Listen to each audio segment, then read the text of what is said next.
The rain did not fall for minutes, or hours, it fell for days without stopping.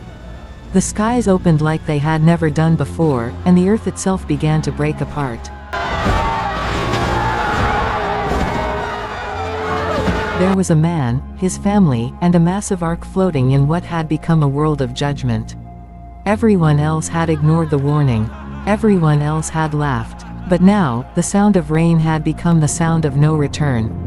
Now, let's go back to how it all started. There was a time when the earth was filled with people, but not with righteousness.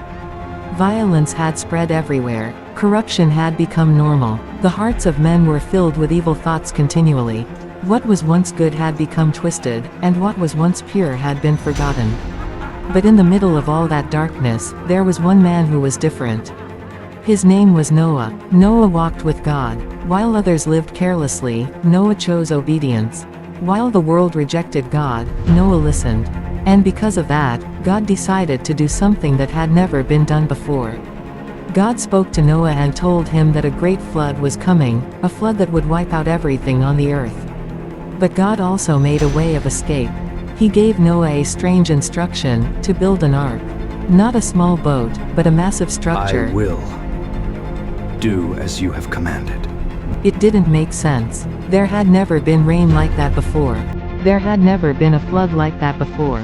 But Noah didn't argue. He obeyed. Day after day, Noah built the ark. We must ensure every piece fits perfectly. I've got it, Father! But Noah kept building. Because when God gives an instruction, understanding is not required, obedience is. Then came the moment. God told Noah to enter the ark with his family. The animals came in, just as God had said. Everything was set. Everything was ready. And then something powerful happened. God shut the door. Not Noah, but God himself. That moment was more than just protection, it was separation. Those inside were safe. Those outside had missed their opportunity. Then the rain began. At first, it may have seemed like just another storm. But it didn't stop.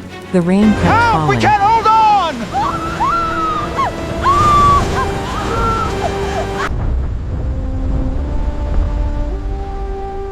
Inside the ark, there was no luxury. There was no comfort as we know it. But there was something more important. There was preservation. Noah and his family were not saved because they were perfect. They were saved because they trusted God enough to obey him. Days turned into weeks, weeks into months. The flood covered the earth completely. Silence replaced the noise of the world that once was. Then, after a long season, God remembered Noah. The waters began to go down.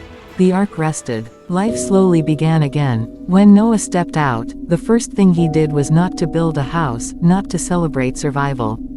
He worshipped. Thank you, Lord, for your faithfulness and mercy. You have seen my faith and honored it. God then made a promise, never again would he destroy the earth with a flood.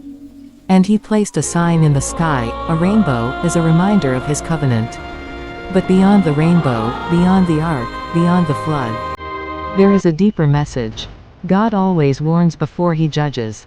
God always provides a way of escape. And those who choose to listen, will always find mercy. So here is something to think about. If God gave you an instruction today that didn't make sense, something people might laugh at, something that requires full obedience, would you obey like Noah did, or would you ignore it like the rest of the world? Be honest with yourself, and drop your answer in the comment section. If this message spoke to you, don't forget to like, share, comment, and subscribe for more edifying content. And always check the description, I usually drop helpful information there for every video.